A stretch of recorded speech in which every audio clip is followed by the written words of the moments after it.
আমি আসলে জানতে চাচ্ছিলাম আপনারা যে ঘোষণাপত্রের খসড়া তৈরি করেছেন এটি আসলে কোন কোন রাজনৈতিক দলের কাছে পাঠানো হয়েছে?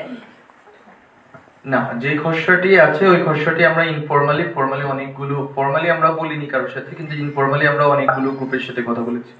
যেমন টিচার্স সংগঠনগুলোর সাথে কথা বলেছি, বিএনপির কাছে, জামাতের কাছে, তারপর হচ্ছে গণসংহতি, গণ অধিকার, বিশেষ করে গণসংহতির থ্রুতে আমরা গণতন্ত্র মঞ্চের কাছে পাঠিয়েছি, ইসলামী আন্দোলন বাংলাদেশ এবং এরকম কয়েকটি পক্ষের কাছে পৌঁছেছি। এবং এটা গত 3-4 দিন আগে ওনাদের কাছে পৌঁছানো হয়েছিল।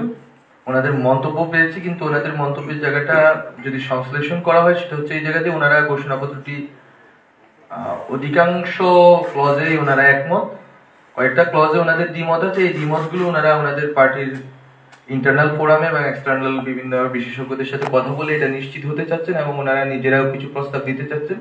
ফলত আমরা মনে করি একটা সর্বদলীয় একটি বৈঠকের ভিতর দিয়ে এটা হইলে এবং ছাত্ররা যদি সম্মতি দেয় এবং ঐক্যবদ্ধভাবে এটা যদি করা যায় তাহলে এটা জাতীয় ঐক্য ধরে রাখা যাবে এবং এই ঘোষণাপত্রটি মনে করি ফলপ্রসূ হবে। জি, আমি মেহেদি হাসান, একুশে টেলিভিশনে কাজ করি। দ্বিমত কোন ইস্যুগুলিতে? দ্বিমত তো বেসিক্যালি দ্বিমতের ইস্যুগুলো তো তারা এখনো তাদের এক্সপার্টদের সাথে কথা বলছে যে কোন কোন বিষয়গুলোতে তাদের দ্বিমত থাকতে পারে, কিন্তু আমরা আসলে এখনো ক্লিয়ার না তাদের দ্বিমতের জায়গাগুলো কি হতে পারে, সেটা আলোচনা সাপেক্ষে আমরা জানতে পারবো। জি ভাইয়া, আমি দৈনিক সমকাল পত্রিকায় কাজ করি, আমার নাম অমিতোষ পাল। জি ভাইয়া, আমার নাম অমিতোষ পাল, দৈনিক সমকাল পত্রিকায় চাকরি করি।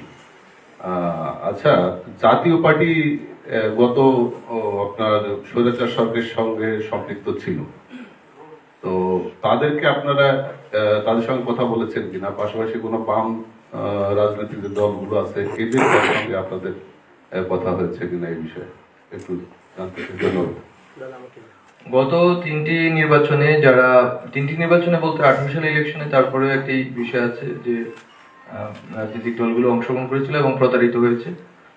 তো কিন্তু আমরা মনে করি যে জাতীয় পার্টির ভূমিকা সম্বন্ধে অলরেডি আমরা স্পষ্ট, যেহেতু আমরা তাদেরকে কোনো মিটিংয়ে ইতিমধ্যে ডাকিনি, এই বিষয়ে তাদের পরামর্শ বা তাদের সাথে কথা বলা আমরা যৌক্তিক মনে করছি না বা প্রয়োজনীয় মনে করছি না। আর বাম দলগুলোর ভিতরে তো অনেক দল আছে, বামপন্থী সংগঠনগুলো আছে অনেক, কিন্তু যে সংগঠনগুলো গণ অভ্যুত্থানের সাথে সহযোগী ছিল এবং অংশগ্রহণ করেছে ওনাদের সাথে অবশ্যই কথা হবে। ইতিমধ্যে আমি তো বলেছি গণতন্ত্র মঞ্চে একটি বাম দল রয়েছে বা আরো বামপন্থী যারা সংগঠন আছে, বামপন্থী টিচারদের বা সিভিল সোসাইটি আছে, সবার সাথে কথা হবে। যারা আমাদের গণ অভ্যুত্থানের পক্ষ শক্তি, গণ অভ্যুত্থানের পক্ষে যাদের স্পষ্ট অবস্থান ছিল এবং আছে, তাদের সবার সাথেই কথা বলার আমরা চেষ্টা করবো। সবার সাথে তো আসলে ফিজিক্যালি এবং সবাইকে ডেকে নিয়ে কথা বলা সম্ভব না, রিপ্রেজেন্টেশনটা যাতে সবার থাকে এটা আমরা নিশ্চিত করবো। কিন্তু মাঝখানে একটা দিন সময় আছে, বলছিলাম যে মাঝখানে তো একটা দিন সময় আছে। আমি একটু সুনির্দিষ্ট করেই বলি, যেমন কমিউনিস্ট পার্টি, বাংলাদেশের কমিউনিস্ট পার্টি, এটা হচ্ছে প্রাচীন একটা মানে বাম রাজনৈতিক দল। এই দলটার সঙ্গে আপনাদের কোনো কথা হয়েছে কিনা? বাংলাদেশের প্রাচীন রাজনৈতিক দল তো আছে, ঠিক আছে, এটা তো তর্কের বিষয় না। বিষয় হচ্ছে আপনার তাদের সাথে তো আমি বললাম তারা গণঅভ্যুত্থানে অংশগ্রহণ করেছে, এই ভিত্তিতে তাদের সাথে কথা হবে। কথা হয়নি, কথা হবে। আমার নাম মুস্তাফা মল্লিক, আমি চ্যানেল আই আছি। প্রশ্নটার আগেও করেছিলাম, আপনি উত্তর দিয়েছিলেন, কিন্তু তারপরেও যেহেতু আজকে প্রাসঙ্গিক এই বিষয় নিয়ে, জুলাই যে ঘোষণাপত্রটি আপনি বলছেন এটা আসলে সরকার ফ্যাসিলিটেট করছে বলে জানি। ঘোষণাটা কোন ব্যানারে আসবে? মানে এটা কি শিক্ষার্থীরা বা কোনো দলীয়? এর আগেও ক্লিয়ার করেছিলেন, যদি এক লাইনে একটু ক্লিয়ার করতেন। বিষয়টা হচ্ছে যে we want to recreate the whole 3rd August or 5th August। আমরা যদি চাই যে 3rd August-এ 5th August-এ আমরা যেভাবে কোনো ব্যানার ছাড়া জনগণ ঐক্যবদ্ধভাবে ছাত্রদের নেতৃত্বে উপস্থিত ছিল, সেম ঘটনাটা আমরা রিক্রিয়েট করতে চাচ্ছি, যেখানে আমরা আশা করি যে ডক্টর মোহাম্মদ ইউনূস স্যার এবং অন্যান্য যারা রাজনৈতিক দলের নেতৃত্বে আছেন সবাই উপস্থিত থাকবে। ডক্টর মোহাম্মদ ইউনূস স্যার উনিও উপস্থিত থাকার সম্ভাবনা আছে। এটা মূলত 5 আগস্টে যদি আমরা থাকতাম তাহলে স্টুডেন্টদের দিক থেকে আমরা যেটা পেয়েছি, 5 আগস্টের যদি আমরা থাকতাম ওখানে, যদি আমরা বিকালে ঘোষণাপত্র দিতাম বা এর 2 দিন পরে দিতাম, যেই মোমেন্টটা হয়তো ওই মোমেন্টটা আমরা ক্রিয়েট করতে চাচ্ছি। ফলত ওখানে ছাত্রদের নেতৃত্ব থাকবে, কিন্তু সব রাজনৈতিক দলের রিপ্রেজেন্টেশন থাকবে। ডক্টর মোহাম্মদ ইউনূস স্যার থেকে শুরু করে রাষ্ট্রের বিভিন্ন যারা দায়িত্বশীল আছেন, বিশেষ করে অ্যাডভাইজারি কাউন্সিলের অ্যাডভাইজার, ওনারাও থাকতে পারে। আমি তানিম, আজকের পত্রিকার রিপোর্টার। এদিকে ঘোষণাপত্র নিয়ে বিএনপির শুরু থেকে একটু ছিল, এখন অনেক জায়গায় আলোচনায় বিএনপির পক্ষ থেকে আপনাদের কি বলা হয়েছে? আপনারা আজকে মির্জা ফখরুল ইসলাম আলমগীর, বিএনপি মহাসচিব, ওনার বক্তব্য দেখেছেন। ওনার বক্তব্য দেখলে আপনারা বুঝতে পারবেন যে উনি ইতিবাচক আছেন। ওনারা তো নির্বাচন এটা এই বছরের মধ্যে মিটলে নির্বাচনের কথা বলেছে। আমরা তো প্রক্লেমেশন নিয়ে কথা বলছি। আমরা দুইটা কোশ্চেন নিব। আমার নাম মনিরুজ্জামান উজ্জ্বল, আমি জার্মানি থেকে বলছি। বিএনপি একটি বৃহৎ রাজনৈতিক দল, এটি বাংলাদেশের বর্তমানে আমরা জানি বিএনপি, আপনি মূল কোশ্চেনে আসেন। জি, আমার কোশ্চেনটা হচ্ছে বিএনপির কার সাথে আপনার কথা হয়েছে? বিএনপির চেয়ারপারসন বেগম খালেদা জিয়া এখন লন্ডনে চিকিৎসা বসে বলেন ভাই। সুনির্দিষ্টভাবে যদি বলেন যে এই যে আপনার এই ঘোষণাপত্রের ব্যাপারে বিএনপির কার সঙ্গে কথা হয়েছে, তিনি কোনো কিছু সুনির্দিষ্টভাবে বলেছেন? যে আপনি বললেন যে ঐক্যমতে অনেক ব্যাপারে পৌঁছাতে পারেনি, বিএনপির পক্ষ থেকে কিছু বলা হয়েছে কিনা?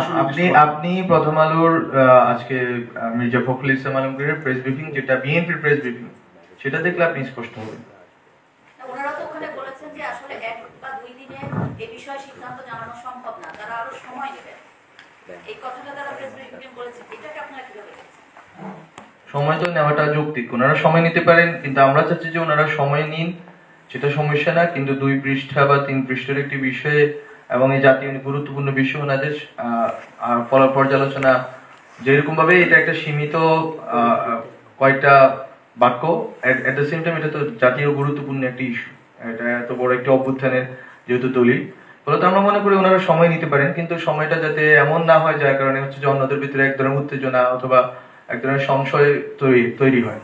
মূলত সবাইকেই এক ধরনের সংযমের দিকে যেতে হবে। ছাত্ররা যেরকম কালকে ডেডলাইন ঘোষণা করেছে, ছাত্রদের দিক থেকে তো এক ধরনের চাপ অনুভব করছি যে কালকে ওনারা যদি, আমরা কালকে তো দিতে পারছি না।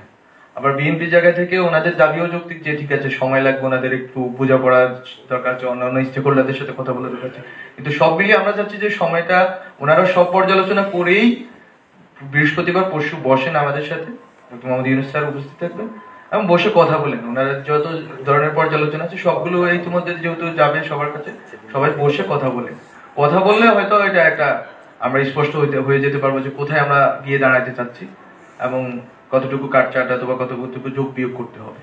আমরা মনে করি যে এটা হয়ে যাবে, এটা সম্ভব হবে। পরশু আমরা একটা শুনতে পাবো যে এটা কিভাবে হচ্ছে, এটার ভিতরে কি আছে, কবে এটা ঘোষণা হবে। লাস্ট কোশ্চেন ভাই, আমার নাম কাউসার আজম, আমি নয়াদিগন্তে আছি। সংস্কার কমিশনের রিপোর্ট কালকে কয়টা সংস্কার কমিশনের রিপোর্ট জমা পড়ছে আর বাকিগুলো বলে দিচ্ছি অলরেডি 4টে।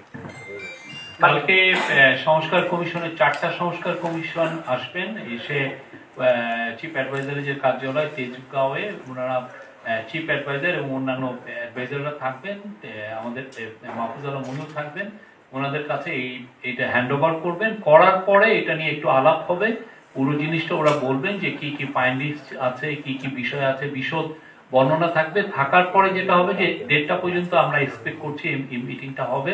হওয়ার পরে লাঞ্চের পরেই আমাদের এখানে কয়েকজন অ্যাডভাইজার আসবেন, আমরা এখনো জানি না কারা আসবেন, এসে আপনাদেরকে পুরো জিনিসটা ব্রিফ করবেন। এটা 3